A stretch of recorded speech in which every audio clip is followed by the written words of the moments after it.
ocurrió ni en vivo, digamos. Em, Ahí vuelvo a grabar para que quede esta parte de vuelta grabada y comparto pantalla de lo que estábamos contando. Como estuvo contándoles Richie en un principio, buena parte de esta materia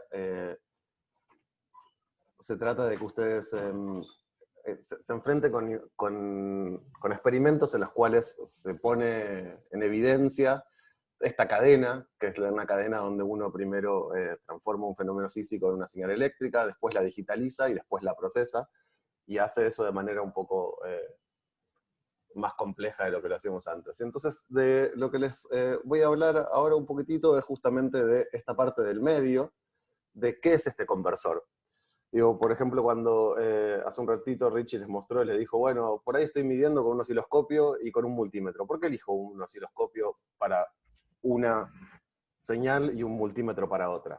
Vamos a tratar de hablar un poquitito de eso y de qué es lo que pasa dentro de esto, y vamos a hacer hacia el final de esto un ejercicio en el cual espero que se ponga en evidencia cuando uno usa una u otra. Entonces la idea justamente de este objeto del conversor analógico digital, que en general se lo suele poner con sus siglas en inglés, que es Analog to Digital Converter, ADC, es que uno tiene una señal analógica, una señal que en general es una señal eléctrica, y uno la quiere digitalizar, la quiere transformar en una secuencia de ceros y unos que va a naturalmente discretizarla en amplitud y temporalmente. Entonces, ¿cómo es que esta discretización en amplitud y temporal se lleva a cabo? Voy a contarles un poquitito qué pasa por adentro, a modo de que tengan alguna idea. La idea no es que las próximas filminas que les voy a mostrar sean algo que ustedes tengan que entender profundamente, pero sí la idea es darles un concepto de cómo es que ocurre este proceso de digitalización, porque al entender cómo es que ocurre este proceso de digitalización, grosso modo, es que ustedes van a entender cuáles son las características que tienen que buscar en algún equipo cuando dice, bueno, cuáles son los pasos temporales, cuál es el error que se comete en una cosa u otra. Y justamente sobre errores y sobre las limitaciones de estos equipos es que vamos a hablar. Y primero voy a contarles de eso. Hay 4 errores típicos que se cometen en amplitud, no en la parte temporal, ¿no? Digo, hay, como les decía, hay una característica temporal de cómo son estos pasos en función del tiempo, y otra cosa es que cómo son estos pasos en función de la amplitud. Y hay 4 errores típicos que pueden tener un conversor analógico digital que en la amplitud, que están listados acá. Esto lo saqué de un libro de electrónica, que si no lo conocen, si no lo vieron, es una referencia sin igual, que es el Horowitz y Hill, del Art of Electronics. Tiene una infinidad de cosas contadas, además con una gracia y una precisión sin igual. Y entonces, ¿qué es lo que puede pasar? Bueno, esta curva puede estar corrida, un poco para la derecha o para la izquierda, puede haber lo que llamamos un offset. Puede haber un problema de proporcionalidad. Creo que la pendiente de la curva que relaciona el fenómeno físico, que está indicado con una línea punteada, con una pendiente distinta a lo que uno obtiene cuando uno digitaliza. Y después puede haber problemas de linealidad, que puede ser que en algún momento lo que yo estoy midiendo es un poco más grande que el fenómeno físico y a veces es más chico, ¿sí? Siempre el fenómeno físico está como en la línea punteada. O puede haber problemas más grandes aún, que llamamos monotonicidad, perdón, que es que algunos pasos por ahí pueden como dar en falso. Uno viene subiendo y de golpe el equipo te mide que bajó un poco la señal. Esto pasa en ciertos conversores analógicos digitales. Si uno va a mirar el detalle de cómo están construidos, se puede encontrar bastante fácilmente cómo pueden ocurrir estas cosas. Y una de las grandes razones por la que ocurre es porque en general uno digitaliza usando comparadores en alguna base, y por ahí y hay más de un comparador funcionando, y entonces si cuando uno pasa de un paso a otro, algún comparador está descalibrado con respecto a otro, puede tener este tipo de problemas. ¿Qué es lo que quiero decir con comparadores? Eso es lo que viene ahora un poquitito en la filmina que sigue. Toda la conversión analógica digital se basa en una cucaracha, en un componente electrónico fundamental que es lo que llamamos un comparador, que acá está llamado como un conversor analógico digital de un bit. Y esencialmente es un objeto que no vamos a contar cómo funciona por adentro, pero que tiene la siguiente característica. Tiene dos entradas, una entrada diferencial, que de hecho uno podría decir, bueno, nada, una entrada es la referencia y la otra es la señal. ¿Sí? Una es una tensión que está fija y otra es que podría ser 0 volts, y otra es una tensión que varía en el tiempo. Y después una salida que, como dice acá, es una salida lógica, que lo que quiere decir eso es que por ahí esta entrada, voy a tratar de dibujar un poquitito arriba de esto, por ejemplo, esto es una referencia que se mantiene constante, esta es una entrada que va a estar cambiando, puede hacer cualquier cosa, y la salida, en cambio, solo puede tomar dos valores discretos, que son dos valores lógicos, que vamos a llamar un 1 lógico al valor alto, y un 0 lógico al valor bajo. ¿Y cómo es la tabla de verdad de esta cucaracha? En general es una cosa que tiene alguna histéresis, se lo elige así para que cerca del límite de corte no empieces a patear, pero básicamente dice, si la señal de entrada, por ejemplo, es menor, a ver si cambio de color,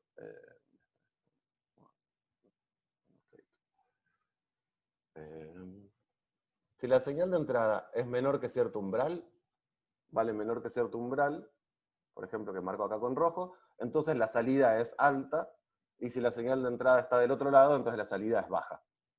¿Qué es lo que se indica con este grafiquito que está acá, ¿no? Si en el eje horizontal vemos la señal de entrada, el differential analog input, la señal de entrada está dentro de un rango que es como por debajo de 0, ¿sí? Si está dentro de este rango, entonces la señal de salida es baja, y si la señal de entrada pasa este umbral para arriba, la señal de salida sube y se vuelve alta. Es algo que digitaliza la entrada y dice, bueno, si pasaste cierto umbral, entonces cambia de estado. Esto, como ven, es algo que, y como indica el nombre, es un conversor que digitaliza con un bit, que lo que indica es, la señal de entrada es más grande que algo o más chica que algo. Estos gráficos están sacados, como dice acá abajo, de esta referencia, que es una referencia que está hecha por la compañía Analog Devices, en un manual de referencia que se llama Basic Linear Design. Muchas de las compañías que construyen componentes electrónicos hacen o manuales de referencia o notas técnicas, que a veces tienen un montón de información muy útil que no se encuentra ni en hojas de datos, ni en libros, ni demás. Esta, si buscan Analog Devices Basic Linear Design, es un manual completo de que esta empresa hizo sobre conversores, sobre un montón de lógica y circuitos lineales, y en particular sobre conversión analógico digital. Hay pregunta, Gabriel, ¿este umbral puede traer limitaciones a las mediciones o es una decisión del tipo de conversor? El umbral se fija para cada conversor, y justamente, digo, acá digo, ¿cuál es el umbral? ¿Dónde está puesto ese umbral? En un conversor común, el umbral es cuando una pata es más grande que la otra. Fíjense que acá está puesto en 0, pero entonces, pero en principio, si yo pongo esta otra tensión a un valor de referencia, esta otra tensión de acá, esta sería más o menos la tensión de umbral, ¿no? Umbral, y esta, la de acá, sería la de señal. ¿Sí? Con uno de estos comparadores diferenciales, si pone una tensión en una de las patas, la señal va a tener su umbral con respecto a la tensión en la otra pata. Y de hecho, en ese sentido, y esa pregunta me sirve para pasar a la siguiente filmina, para mostrarles cómo funciona un conversor analógico digital de los que se llaman tipo flash. Y es así. Ahora tenemos aquí, voy a sacarle de vuelta la nota, de vuelta el puntero. Opa. Bueno. Lo que ven acá es un montón de estos conversores, que son estos triangulitos que tienen las patas más y menos, Y fíjense que en una de las patas de entrada hay un divisor resistivo. ¿Sí? Acá uno tiene una tensión de referencia de 10 volts, y hay un divisor resistivo que hace que uno tenga una tensión, creo que te da como, bueno, habría que hacer la cuenta con detalle, pero ponerle que da 9 volts, 8 volts, 7 volts, 6 volts, 5 volts, 4 volts, 3 volts, 0. En realidad son otras, claramente, ¿no? Digo, el paso es distinto, pero uno tiene cada uno de los comparadores con una tensión de referencia distinto.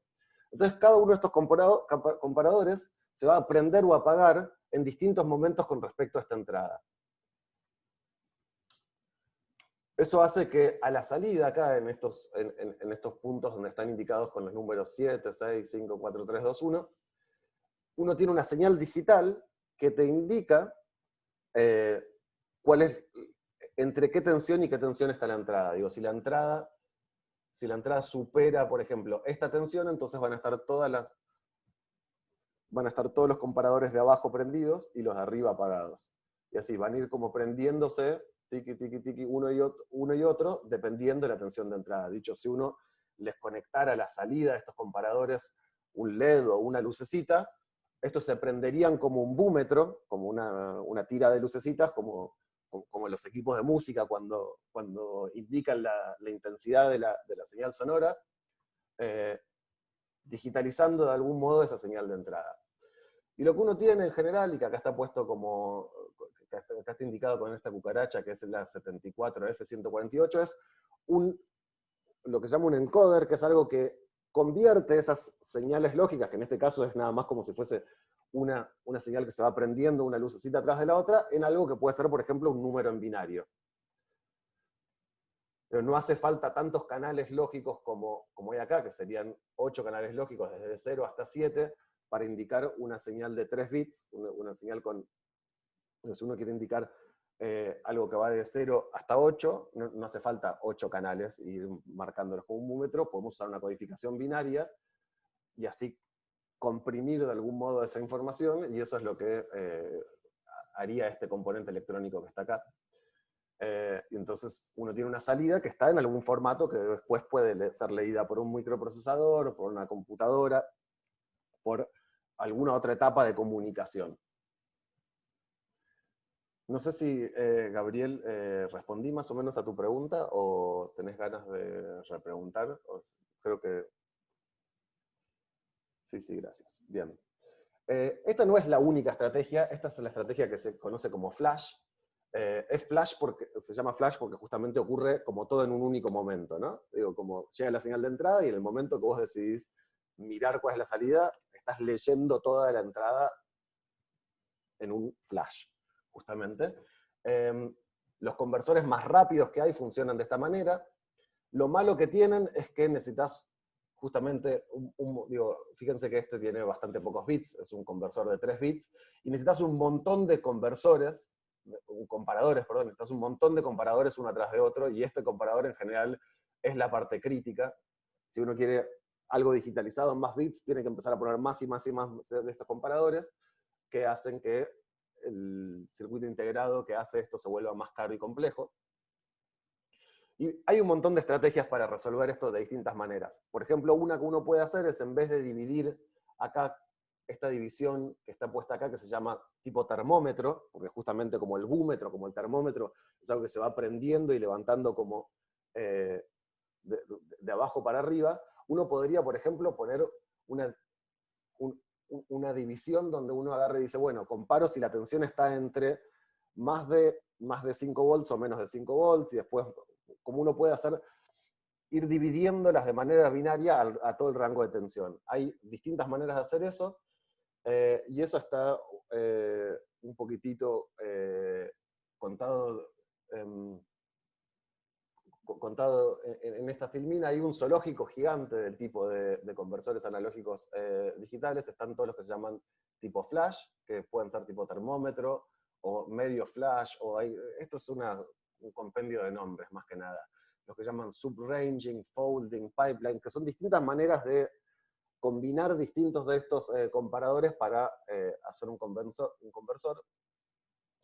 Después está una una familia entera, que ahora les voy a contar un poquitito cómo funcionan, que son los que se llaman de aproximaciones sucesivas, y otros que también son muy comunes, especialmente porque son bastante fáciles de armar y son muy baratos de armar en términos electrónicos, son los que se llaman integradores y los que se llaman delta sigma, y además porque pueden llegar a ser muy, muy rápidos. No voy a entrar, ni vamos a entrar a describir cómo funcionan estos por adentro, pero me parecía importante contarles, grosso modo, que existían un montón de familias de estas cosas.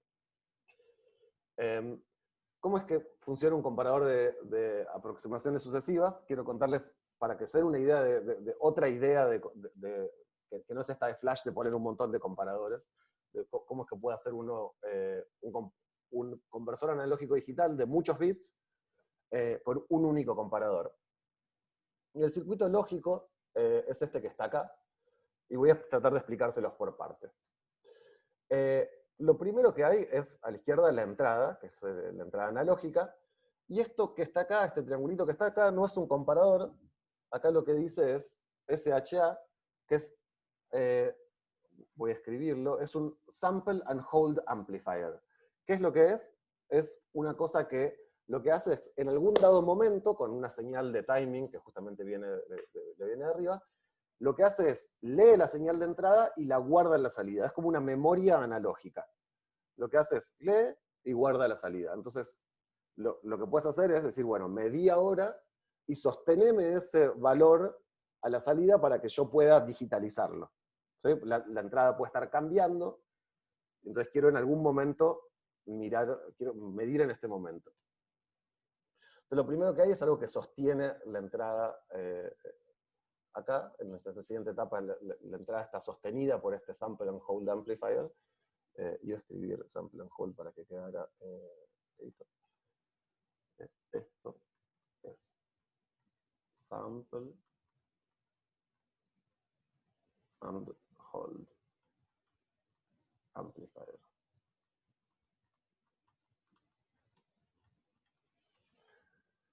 Y fíjense que este Sample and Hold Amplifier entra a un comparador, y este comparador se compara con una señal que acá está puesta que dice DAC, que fíjense que DAC es medio lo que son las siglas al revés de lo que acabamos de ver, que no es un Analog to Digital Converter, sino que es justamente un Digital to Analog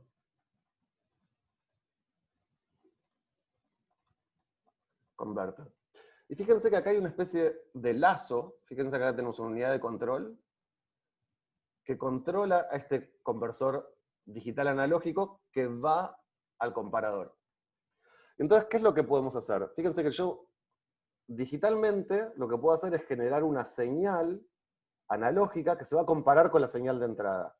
Entonces yo puedo ir cambiando la señal de comparación, la señal que sale del DAC, hasta que le pego justo a la señal de la entrada.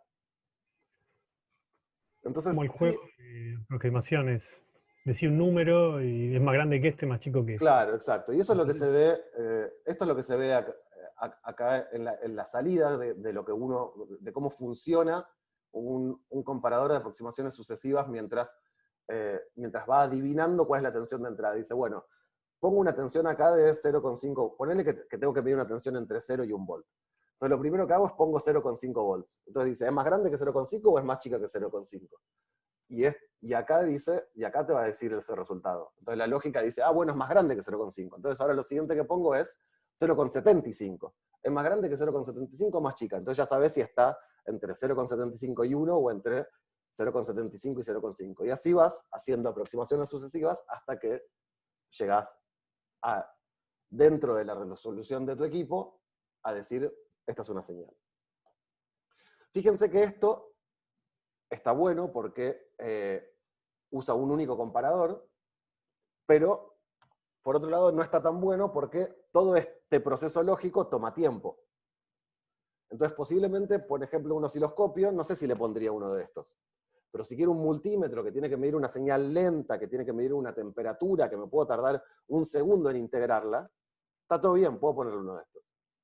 ¿Sí? Ahí hay decisiones que tienen que ver con qué tipo de señal uno quiere medir y qué es lo que uno quiere optimizar. Quiero optimizar mi resolución temporal, quiero optimizar mi resolución en amplitud, quiero tener un, un lugar intermedio entre una y la otra. Esas son las cosas que uno elige cuando elige un conversor analógico digital. Y muchas veces uno no mira cómo están hechos por adentro, sino mira las especificaciones. Qué tan rápido puedo medir, cuál es la no linealidad y demás. Y sobre eso se trata lo que sigue.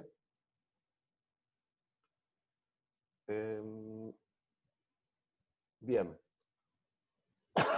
¿Cuáles son algunas de esas cosas que uno mira? Acá las dividí, siempre está en alguna referencia donde saqué algunas cosas abajo a la derecha, ¿no? Acá están dos o tres familias grandes de cosas que uno quiere mirar en un conversor analógico digital.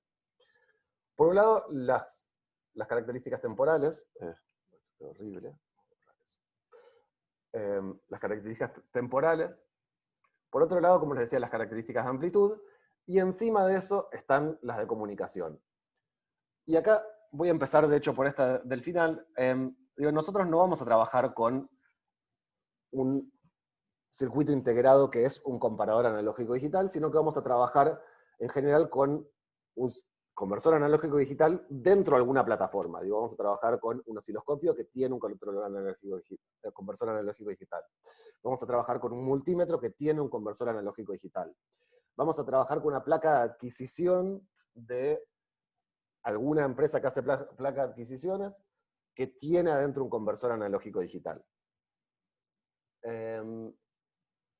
Y entonces, cada una de ellas va a tener algún tipo de comunicaciones. Tanto si fuese un sistema más complejo de adquisición, como si es el chip, uno tiene algún sistema de comunicación, algún tipo de codificación y alguna cantidad de memoria, ¿no? Digo, la memoria también tiene que ver, porque por ahí el conversor analógico digital funciona a una dada velocidad, pero después tenés la comunicación entre el equipo y tu computadora. Digo, estas son las características generales que uno tiene que mirar en el equipo para saber cómo se va a conectar y cómo uno va a estar transmitiendo esa información.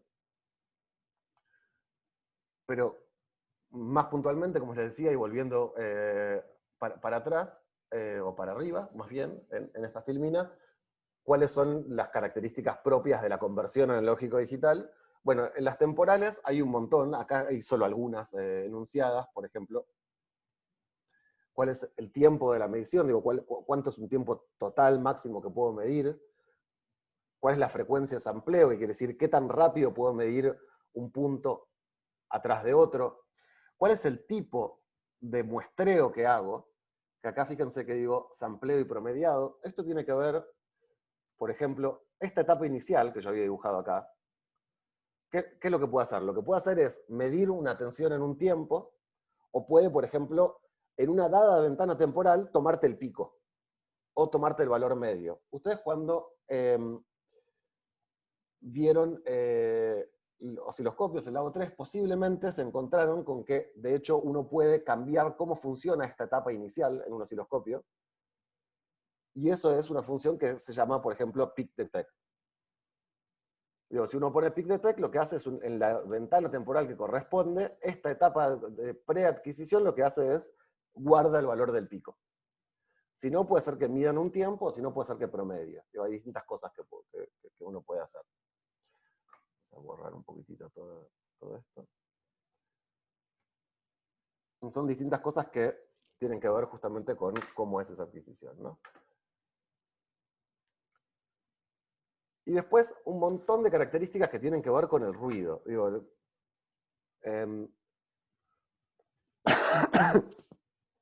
estas son una mezcla entre amplitud y temporales, pero las dejé acá en temporales. Una característica es cuál es la relación señal-ruido que tiene, cuál es el piso de ruido que tiene, cuál es el jitter temporal, es decir, qué tan precisos son los momentos temporales en los que yo mido. Hay un montón de otras características en detalle que ustedes se van a ir encontrando y que vamos a tratar de ir remarcándoles en las distintas prácticas y que y que esperamos que para el final de la cursada manejen, no sé si sean totalmente expertos, pero sí conozcan al menos las cosas principales. En amplitud, qué cosas aparecen, por ejemplo, cuál es el rango de entrada. Fíjense que los ejemplos que yo usé antes, dije, bueno, la tensión de entrada puede ir entre 0 y 1 volt, o la tensión de entrada puede ir entre más 10 y menos 10 volts, o no sé, por ahí necesito medir cosas de kilovolts, cuáles son las tensiones que admite mi equipo. Después también, no solo cuáles son las tensiones que admite el equipo, sino qué tipo, cómo es esa entrada. Acá puse diferencial o de modo común, y de diferencial o modo común me refiero a, digo, si uno pone una tensión que está referida a una tierra, o si uno entra con dos tensiones, y digo, voy a medir la diferencia entre esas dos tensiones. La cantidad de canales, hay equipos que vienen con un canal, dos canales, hay equipos que vienen con 24 canales, digo, hay distintas maneras. Además hay, por ejemplo, equipos que vienen con un único canal de adquisición, pero un conmutador que te permite ir midiendo distintas entradas, conectando la física, el medidor físicamente a distintas. Después, otra característica importante es la resolución, que es la cantidad de bits por volts, o de la cantidad de bits que tiene. Digo, se puede dar en bits o en volts, o en la resolución. Digo, si la das en volts está relacionada con el rango de entrada, ¿no? Y después, como había hablado al principio, los distintos errores que aparecen en esta discretización de la amplitud, que tiene que ver con la no linealidad integral y la no linealidad diferencial. Estas son las que había hablado como esa palabra no me sale, es una especie de trabalenguas para mí.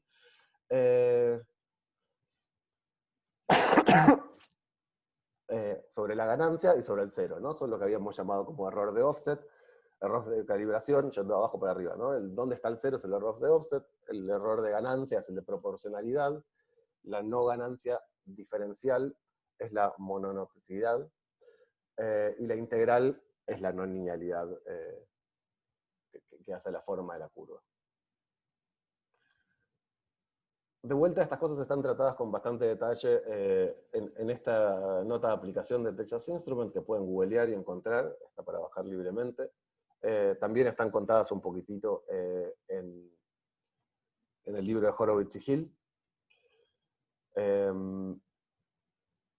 Pero para ir a algo más concreto, vamos a pasar a lo que es la primera actividad que les vamos a dar, y la idea es que, veamos si por ahí ya estamos medio hacia el fin, así que por ahí se las dejamos derecho que la hagan como tarea.